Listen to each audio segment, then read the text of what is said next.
dit très clairement, où pendant de nombreuses années, on a désinvesti en fait dans notre défense, considérant que la paix était un acquis. Or, aujourd'hui, on se rend compte que c'est pas le cas, et donc il est important en fait de se mettre quelque part à niveau par rapport à la capacité de protéger l'ensemble de la société. C'est-à-dire effectivement la défense, donc ce qui est militaire, c'est la capacité de réagir à des guerres de haute intensité, mais c'est en même temps la capacité d'avoir une société plus résiliente en matière de cybersécurité par exemple, en matière de protection des infrastructures. On se rend compte que le niveau en fait de menace est en train d'évoluer et ça demande des investissements. Alors la question c'est, est-ce que ça demande des investissements à concurrence de 5% du PIB, maintenant et tout de suite? Est-ce que ce sont des montants qui doivent progressivement augmenter jusqu'à 3,5?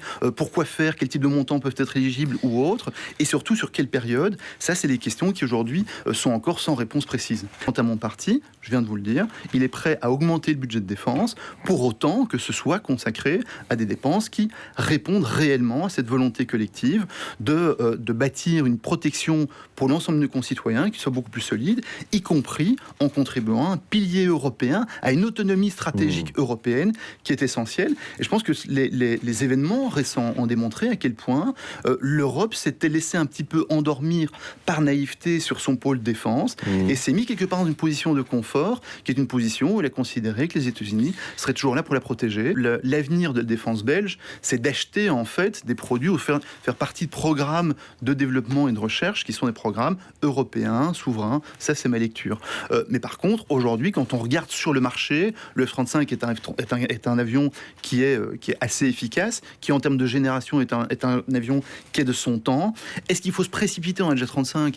Est-ce qu'il faut se précipiter pour en acheter 20? Moi, à titre personnel, je vous dirais qu'il y a d'autres dépenses peut-être plus prioritaires. Non, alors pour vous.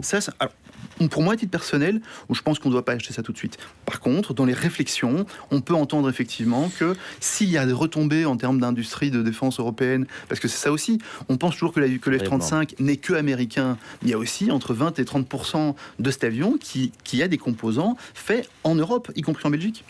Alors aujourd'hui, sur les législatures, ce qui est clair, et ça c'est une décision qui a été prise, c'est 2% d'ici la fin 2030. Okay, 2% fin 2030. Ce dont on parle ici, c'est 5%, vous imaginez, qu'on devra atteindre pour 2035, quelque chose comme ça. Fondamentalement, il faut aussi rester pragmatique. Et donc, venir faire des promesses en disant on va réussir à trouver 30 milliards dans un budget de 150, 160 milliards, il faut aussi être lucide. Alors moi, je ne parlerai jamais d'hystérie collective. Je pense que les partenaires, même les opposants, ils doivent être respectés. Mais par contre, effectivement, il faut être lucide sur le fait que faire des promesses en l'air ou promettre des milliards qu'on n'a pas, c'est pas très malin. Et donc, fondamentalement, je pense qu'on doit augmenter notre capacité de résilience sur un pilier de défense européenne et ça demandera aussi des efforts, ça demandera aussi de mettre le budget en ordre de bataille pour pouvoir assumer ces dépenses. Aujourd'hui, le problème fondamental de la Belgique, c'est qu'on dépense plus vite, nos dépenses évoluent plus vite que nos recettes. Et donc c'est pourquoi la Banque nationale, l'Europe et autres nous disent vous devez absolument mener des réformes ambitieuses et c'est ce que nous faisons pour une raison essentielle, préserver notre modèle social.